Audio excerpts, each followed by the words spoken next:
Baik, terima kasih Mbak Dwi. Selamat pagi menjelang siang. Assalamualaikum warahmatullahi wabarakatuh. Terima kasih khususnya kepada Pak Kepala Balai dan para senior yang memberi kesempatan untuk sharing pengetahuan. Kalau kata Pak Asep tadi, molekuler itu katanya susah digabung dengan genetika kuantitatif. Bukan susah sih, malas belajar dua-duanya kali. Saya juga kadang malas mempelajari blog gitu ya, mumet. Baik, ini adalah judul presentasi yang diberikan oleh panitia, yaitu pemulaan induk ikan air tawar berbasis DNA molekuler. Jadi saya tidak membahas lagi nanti yang sudah sangat detail tahapan strategi pemuliaan berbaik berbasis individu ataupun populasi, dan kalau kata Pak Asep tadi di riset dengan di swasta ya memang ya kalau boleh dikatakan di riset itu kadang-kadang hanya 50% yang dipakai untuk swasta ya. Oke, kita lanjut. Outline presentasi saya mungkin karena di sini tidak semua background pemuliaan atau seleksi, sedikit mengenai definisi, aplikasinya. Tadi sudah Pak Dirjen disinggung, Pak Asep juga sudah apa yang bisa kita rekayasa atau diseleksi gitu ya. Nah, tadi Pak Anan juga sudah menyinggung seleksi family, individu, transgenik, gene editing. Nah, sini hanya sedikit komparasi kalau kita menganut konvensional dibandingkan dengan marker DNA, kira-kira seperti apa dengan contoh kasus pada ikan mas. Walaupun karakter yang dievaluasi berbeda, gitu ya. Nah, selanjutnya nanti ada sedikit mengenai marker, tapi tidak masuk ke dalam terlalu detail. Transfer gen, walaupun tadi misalnya pasar memang masih sangat terbatas, ini juga sharing sedikit. Dan progres riset sampai hari ini di kita sampai di mana terkait seleksi berbasis marker DNA dan transfer gen. Oke, kita lanjut ke pemuliaan. Definisinya ini secara sederhana adalah usaha kita seperti sampaikan Pak Asep, memperbaiki mutu induk dan benih ya, memanfaatkan ilmu genetik. Sekarang misalnya sudah sangat akur antara ilmu genetik kuantitatif dan genetik molekuler ya. Walaupun itu tadi dikatakan jarang orang mau menggabungkan kedua-duanya ya pada satu orang. Nah, kalau usaha pemulihan kita berhasil, harusnya generasi berikutnya itu lebih baik daripada induk atau tetuanya ya. Nah, ukuran tadi juga perbaikan mutu genetik sudah disampaikan oleh Pak Asep dengan istilah apa tadi kalau di sini ada yang mengatakan genetic gain, ada respon seleksi ataupun breeding value ya. Itu juga mungkin hanya kadang rumus yang dipakai berbeda ya, tergantung cara menghitungnya yang mana ya. Oke. Lanjut aplikasinya yang terkait dengan budidaya tadi sudah disampaikan Pak Dirjen bahwa kita kalau bisa banyak ke nomor 4 ini, efisiensi konversi pakan. Ya secara tidak langsung sebenarnya ini kait kalau kita melakukan pemuliaan seleksi di pertumbuhan. Tetapi mungkin akan lebih bagus ya kalau kita kombinasikan dua hal ini. Kadang-kadang setelah risetnya mengarah ke epigenetik ini dia akan lebih more ke konversi atau efisiensi pakan dibanding pertumbuhannya. Nah, yang kedua yang mungkin terkait dengan produktivitas itu resistensi penyakit, dan saat ini karena ya terkait dengan climate change, suhu, salinitas yang kadang berubah dengan drastis, bukan di laut ya, ataupun nitrat, nitrit, amonia ini sudah mulai banyak orang menyeleksi toleransi terhadap stres termasuk udang ya. Nah, ada juga beberapa yang melakukan pemuliaan terkait dengan proporsi karkas atau filet ya, misalnya ikan patin, nila, kadang-kadang ada yang minta filetnya saja ya, bukan whole body. Ada juga yang mulai ke kualitas daging ya, walaupun belum banyak menyeleksi di sini. Pemuliaan yang terkait dengan warna bentuk tubuh ini umumnya ke ikan hias ya. Kalau ikan konsumsi belum banyak ya, atau tidak terlalu penting mungkin kesininya ya, kecuali misalnya ada yang memang senang dengan warna tertentu, misalnya Medan lebih senang merah gold gitu ya, cantik mah lebih senang dengan merah yang ke arah koi gitu ya. Nah, ada juga di daerah-daerah tertentu, misalnya dari kulit 4, yang reproduksinya itu dipengaruhi oleh musim, gitu ya. Ada yang melakukan pemuliaannya rainbow throat, itu misalnya umumnya mijang musim dingin.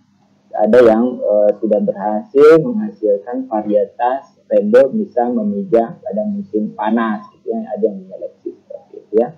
Dan karakter lain yang dilakukan orang. Baik. Metode pemuliaan tadi katakan ada yang ya, ini bukan rasis ya, tapi ada yang mengatakan konvensional, ada yang modern ya. Konvensional itu yang berbasis individu, famili ya, dan seleksi individu tadi sampai pada tahapnya seleksi massa dan seleksi famili. Famili nanti ada within, famili dan kombinasi ya. Yang terkini misalnya berbasis sel, walaupun sel ini tidak berarti pemuliaan untuk memperbaikan mutu induk, tapi biasanya reproduksi yang saat ini hanya monoseks ya, dengan transplantasi sel germinal ya. Rekayasa kromosom banyak ditujukan untuk menghasilkan populasi steril ya. Nah, berbasis molekuler tadi sampai ke Pak Asep, ada transgenik, ada marka yang menggunakan mikrosatelit ya. Nah, yang RNA ini RNA interference, walaupun belum banyak yang melakukan ke sini ya, karena agak sedikit ribet pemuliaan arah sini. Nah, secara ilustrasi slide ini memberikan gambaran kepada kita kalau seleksi konvensional itu kita punya parental atau P ataupun F0 atau genol awal diseleksi berdasarkan tujuan kita, misalnya pertumbuhan atau daya tahan penyakit, kemudian juga generasi 1, generasi kedua, dan selanjutnya sesuai dengan metode yang kita pilih ya.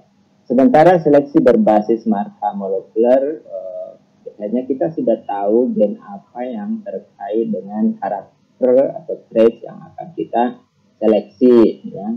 Misalnya di sini terkait penyakit, ada yang rentan, ada yang lebih tahan ya.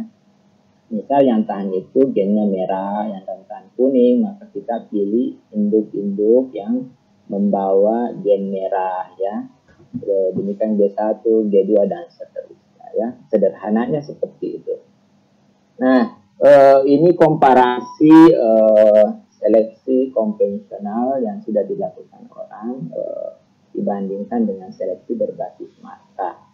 Misalnya profil Vishnikov ini menyeleksi ikan mas tahan dropsy yang disebabkan oleh Aeromonas spesiesnya ya. Dia memproduksi G8, G9 membutuhkan waktu sekitar 22 tahun dengan genetic gain sekitar 26%. Ya mungkin karena di sini daerah berikli 4 ya ada pengaruh ikan mas tidak tumbuh bagus pada musim ini ya. Nah, ini yang Cina berusaha membuat ikan mas tumbuh cepat dikombinasikan dengan tahan stres lingkungan ya. Nah, ini sampai generasi keempat membutuhkan waktu sekitar 9 tahun ya. Tetapi memang di sini genetiknya kecil, heritabilitasnya juga sangat kecil. Tapi sampai tanpa aset tadi sangat tergantung keragaman genetik di genol yang kita pakai di awal. Baik, selanjutnya, aduh mah, ini nggak mau maju.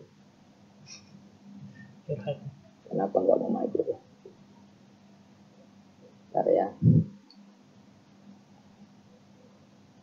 Ada masalah di jaringan saya mungkin Bapak Ibu. Saya bentar stop dulu.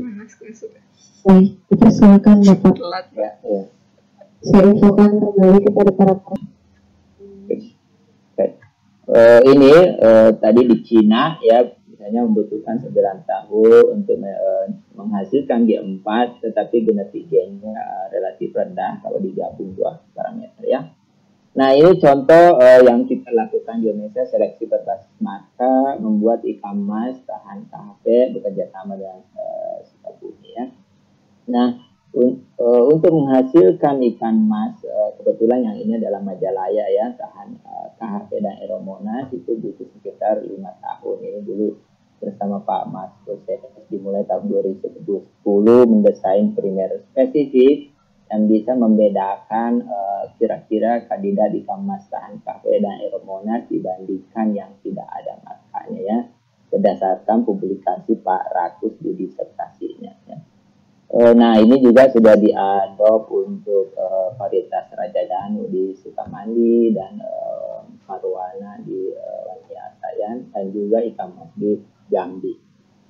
Nah, dalam waktu 5 tahun menghasilkan G3 dengan genetik gen yang jauh lebih tinggi dibandingkan tadi Kisnikov ya, walaupun ini tidak bisa dibandingkan langsung karena memang awalnya beda, target yang diseleksi juga beda. Tapi dapat kita ambil kesimpulan bahwa seleksi ini jauh lebih cepat dibandingkan dengan konvensional dan genetik gennya juga lebih tinggi ya. Tapi tentu informasi awal harus kita punya ya. Baik, kita lanjutkan pemulihan ikan apa saja yang berbasis molekuler. Tadi disampaikan juga oleh Pak Asep bahwa ada pemulihan berbasis markam dengan memanfaatkan elemen yang random berulang yaitu mikrosatelit, misalnya data-data gacha-gacha, atau kita menggunakan marka spesifik seperti hanya tadi membuat ikan mas tahan KP, ataupun yang banyak digunakan juga adalah single nucleotide polymorphism atau SNP.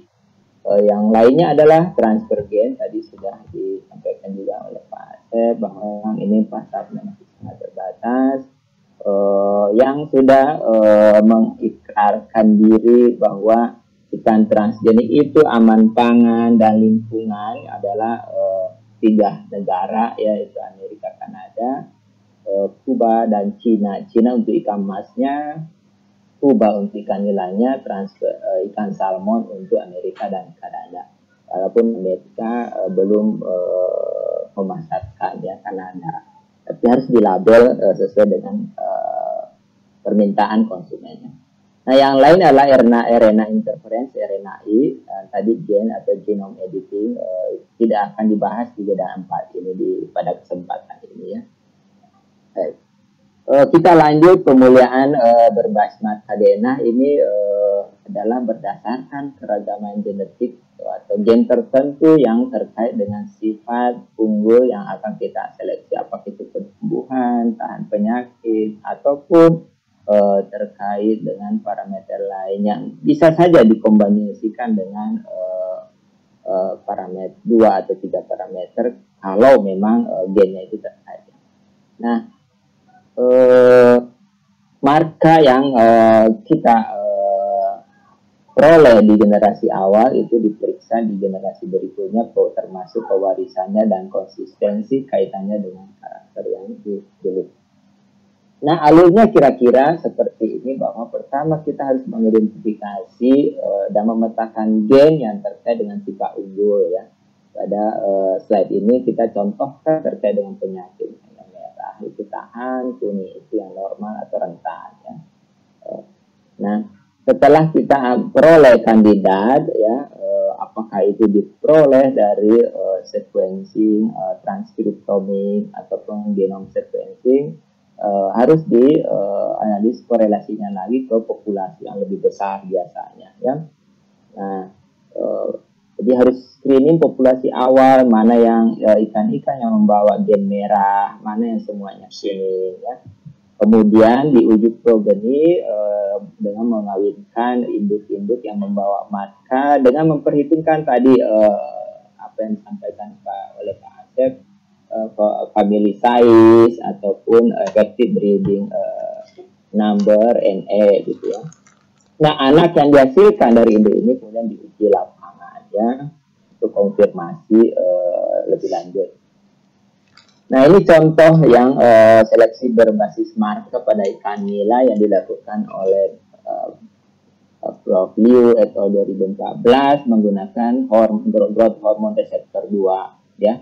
Dari 4 famili yang diperiksa ada 2 famili, yaitu diperiksakan di sini OMR1, OMR2 yang genotipe 1 dan 2 ini berbeda pertumbuhannya secara signifikan menurut beliau gitu, sementara yang lainnya tidak berbeda. Sehingga kedua genotipe ini bisa dipakai untuk, atau alel ini bisa dipakai untuk seleksi ikan nila tumbuh cepat. Apakah ini yang menyebabkan tadi kata Pak Ridian nilainya itu dari Cina ini yang benihnya diimpor atau bukan, saya belum melacaknya juga ya. Nah, yang dilakukan oleh Sukabumi terhadap ikan mas merah gitu ya, mengkombinasikan pertumbuhan dengan daya tahan penyakit ya, penyakit menggunakan alel Cyprinus cavio persika di AD105. Memang variasinya itu kadang ada 4 ini, pola 1, 2, 3, 4 sama seperti pada ikan Majalaya ya. Nah, kalau kita lihat di sini pola 3 yang hanya ada di size 300 pasang basah itu ikannya tumbuh lebih bagus dibandingkan dengan yang lain gitu ya, setelah dipelihara 100 hari. Dan setelah ditantang dengan KHV, populasi 2 dan 3 ini memiliki daya tahan lebih baik dibanding yang lain, termasuk kontrol ya, yang tidak membawa marka. Nah, kalau digabung bisa saja misalnya populasi 3 ini digunakan untuk produksi induk benih unggul ya, ikan mas merah ya. Nah, yang lele selain menggunakan marka MHC nanti kita perlihatkan, juga kami sudah mencoba menyeleksi ikan lele berdasarkan marka single nucleotide polymorphism memanfaatkan gen lisozyme ya. Nah, ada 2 lele yang berbeda, itu T dan C pada SNP nomor 2 gitu ya. Pada populasi yang resisten itu individu yang bergenotipe CC itu lebih sedikit dibanding yang pada yang rentan ya. Nah, kalau calon induknya ditantang, maka populasi TT dan CT ini daya tahannya sekitar 20% lebih baik dibanding yang populasi CC ya. Nah, atau calon induk yang bergenotipe TT dan CT ini dapat jadikan induk memproduksi generasi selanjutnya dan mengevaluasi pewarisannya dan daya tahan. Nah, kalau kita resume program riset pemulihan berbasis marka, mungkin ada yang kelewat saya, tapi secara umum pada ikan nila itu sudah pernah seleksi tahan penyakit memanfaatkan MHC, dan ini pada jenis 1 Wanayasa dan Sukabumi. Walaupun untuk sementara ini berhenti karena memang parameter lain yang agak terganggu seperti disampaikan tadi Pak Asep, dan susah membuat virus lain dengan 2 karakter yang sama dan bagus gitu, biasanya separate gitu ya. Nah, di Sukabumi juga berusaha mengembangkan marka ikan nila jantan terkait dengan produksi gesit atau YY super male, mudah-mudahan segera diperoleh yang konsisten ya. Ini masih terus diverifikasi. Pada ikan mas ini seleksinya terutama terkait dengan penyakit utamanya itu KHV dan Euromonas menggunakan marka MHC 2.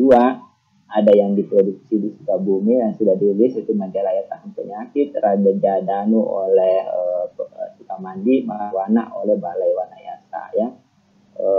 Dan yang 2 terakhir ini kombinasikan dengan pertumbuhan ya. Kalau yang pertama mantap ini fokus ke daya tahan penyakit ya. Nah, pada ikan lele ini ada 2 pendekatan, ada yang menggunakan major histocompatibility atau MHC 1, ada yang menggunakan MHC 2 ya. Sukabumi bekerja sama dengan kami di PB menggunakan MHC 1, walaupun ini sudah sampai generasi 2 dan diperoleh populasi yang resisten dan atau kalau ada istilah toleran ada 2 ya, R dan L gitu ya. Tapi markanya mungkin agak kadang-kadang agak susah diverifikasi ya, sehingga dikembangkan juga oleh Sukamandi menggunakan MHC2, dan kami mengembangkan lagi lisosin yang untuk penyakit, dan HSP atau hisoprotein ini kaitannya dengan stres nitrit gitu ya, karena pada benih awal itu sangat sensitif nitrit dibandingkan dengan amonia. Pada ikan gurami kami juga sudah on the way menyeleksi dengan menggunakan marka GH, growth hormone, dan insulin brofactopan. Jadi mudah-mudahan tidak akan secepat ikan nila gitu ya untuk ikan gurami, tapi paling tidak sudah memulai kalau kata Pak Asep tadi kalau yang lama gitu ya mengadop sapi, ya mungkin ini termasuk mengadop cara sapi karena terlalu lama kalau ikan gurami. Nah, kita melangkah ke pemulihan berbasis transfer gen. Pada prinsipnya adalah menambahkan gen baru yang tidak dimiliki sebelumnya. Misalnya kalau ini digambarkan pada kondisi normal, misalnya siripnya ekornya hitam, setelah ditambah gen merah maka sirip ekornya merah. Nah, ya. Ini umumnya pada ikan hias ataupun riset biologi. Metode memasukkan gennya bisa disuntikkan, diberi kedip listrik atau transfeksi dan lain-lain. Ya. Nah, prinsip yang kedua itu menambahkan salinan atau gen yang sudah dimiliki sebelumnya ya. Yang sudah ada kita tambahkan menjadi 2-3 100 kopi 100 salinan sehingga tumbuh lebih cepat dari yang normal gitu ya. Nah, ini yang umum dilakukan terhadap spesies budidaya ya. Nah, bentuk gen yang dimasukkan bisa dalam bentuk plasmid atau DNA bundar circular ya, bentuknya seperti ini, ada promoter, gen teres, walaupun sebenarnya yang ini tidak dibutuhkan ya. Karena ini tidak dibutuhkan untuk karakter ikan, maka ada yang berusaha ini dibuang. Jadi hanya bentuk ininya seperti ini, promoter, gennya, dan poli A atau terminator stopnya ya. Walaupun berarti butuh usaha untuk memotong bagian ini sebelum dipindahkan atau sebelum ditransfer ya. Nah, gen apa yang diperbolehkan gitu ya? Secara umum sih kalau gennya itu terkait dengan karakter budaya, yang pertumbuhan, tahap penyakit, efisiensi pakan, warna, umum diterima oleh orang gitu ya, dan tidak bertentangan dengan agama. Misalnya ya kalau gennya dari babi tentu yang muslim tidak mau ya. Atau etika gennya penyandi telinga untungnya belum tahu ya, itu tidak boleh ya. Nah, agama mungkin teman-teman di India gen dari sapi tidak diperbolehkan oleh mereka ya. Terus yang nomor 3 itu harus memenuhi persyaratan keamanan pangan, misalnya bukan protein penyebab alergi, toksin, misalnya tetradoksin dari tangkubu yang sedikit saja ini bisa membunuh sekian banyak orang, tidak boleh.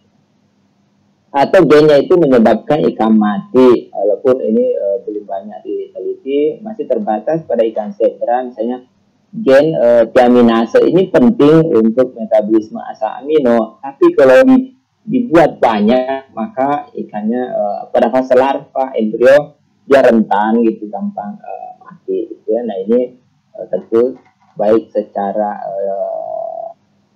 tujuan menghasilkan interaksi ini tidak bisa, juga memang tidak diperbolehkan. Nah, gen yang umum dipakai saat ini untuk pertumbuhan adalah hormon pertumbuhan, insulin growth factor yang terkait dengan tahap penyakit, yaitu lisosin. Nah, ikan punya lisosin, tapi yang paling bagus yang diketahui saya ini yang berasal dari ayam, yaitu paling kuat untuk antibakteri ya. Nah, yang lain adalah sekrofin, ini diambil dari kupu-kupu, ini juga kuat untuk antibakteri ya. Konversi pakan biasanya masih kaitannya dengan pertumbuhan, IGF, GH ya, belum ada marka yang lebih dari IGF, GH, dan kami di IPB sudah mulai tetapi terkait dengan metabolisme karbohidrat pada ikan gurami. Nah, selain karakter penting di budidaya, ada juga yang permintaan pasar, misalnya membuat ikan hias berwarna-warni yang memindahkan gen protein yang berpendar hijau, merah, dan lain-lain. atau membuat ikan dengan dagingnya mengandung banyak asam lemak omega 3, EPA, DHA, gen yang bisa dipakai. Memang di ikan ini masih ada PR khususnya untuk ikan laut ya. Kalau menggunakan regulator promotor yang umum, ini kurang bagus untuk ikan laut ya, lemah ikan ya. Tapi gen-gen ini dipakai untuk tanaman, ini berhasil dibuat gitu ya. Diambil dari misalnya ikan beronang, dimasukkan ke tanaman ya. Ini delta 4. Ada juga yang memproduksi bioreaktor menggunakan telur ikan atau mikroalga, misalnya alfa antitripsin. Ini ada beberapa di antara kita yang darahnya susah membeku. Nah, itu bisa diberi alfa-1 antitripsin. Nah, riset biologi dasar ini banyak orang-orang kedokteran sekarang menggunakan ikan untuk mempelajari regulasi hati, perkembangan otak, dan lain-lain. Nah, ini contoh ikan transgenik yang mungkin bisa dikatakan hasilnya spektakuler. Yang pertama yaitu ikan salmon yang dibuat oleh Prof. Becklin. Yang di bawah ini yang non transgenik, yang di atas transgenik ini adalah hasil pemeliharaan pada umur yang sama ya. Yang kedua adalah ikan lodge di Korea gitu ya, yang non transgenik itu yang sejari, sementara yang tersebut selengan gitu ya. Nah, yang transgenik ini di alam katanya ukuran ini dicapai dalam waktu sekitar 12 tahun, sementara yang ini hanya dicapai dalam waktu 6 bulan. Nah, gen dan regulator ini semua dari ikan ini juga, jadi kopinya hanya ditambah ya, sama dengan salmon tadi ya, gennya dari salmon juga. Nah, yang berikutnya adalah pada ikan nila ini gennya juga dari ikan nila, promotornya medaka ya, vaksin. Nah, ikan transgenik tumbuh lebih cepat sekitar 4 sampai 7 kali yang dipoto ini ya, pada umur 16 bulan ya. Nah, tapi yang 7 kali lebih cepat itu biasanya gonadnya tidak berkembang normal. Yang normal itu 2 sampai 4 kali lebih cepat dengan transgenik. Itu jumlah telur dan volume semen sama dengan non transgenik ya. Jadi ada shift energi yang terganggu pada ikan yang sangat cepat tumbuhnya, dan itu ada logis. Nah, pada ikan hias memang banyak dikerjakan oleh grup Prof. Gong dari National University of Singapore gitu ya. Pertama dia membuat zebra warna-warni, merah, orange, kuning, hijau ya, yang tipe liar yang biasa seperti ini, warnanya abu-abu. Juga sudah membuat Sumatera dan ini macam-macam. Kalau kita mungkin ini ikan daun yang disebut karena transparan, kemudian dibuat berbagai warna. Nah, gennya itu diambil dari karang ya, anemon laut, merah, purple dan lain-lain.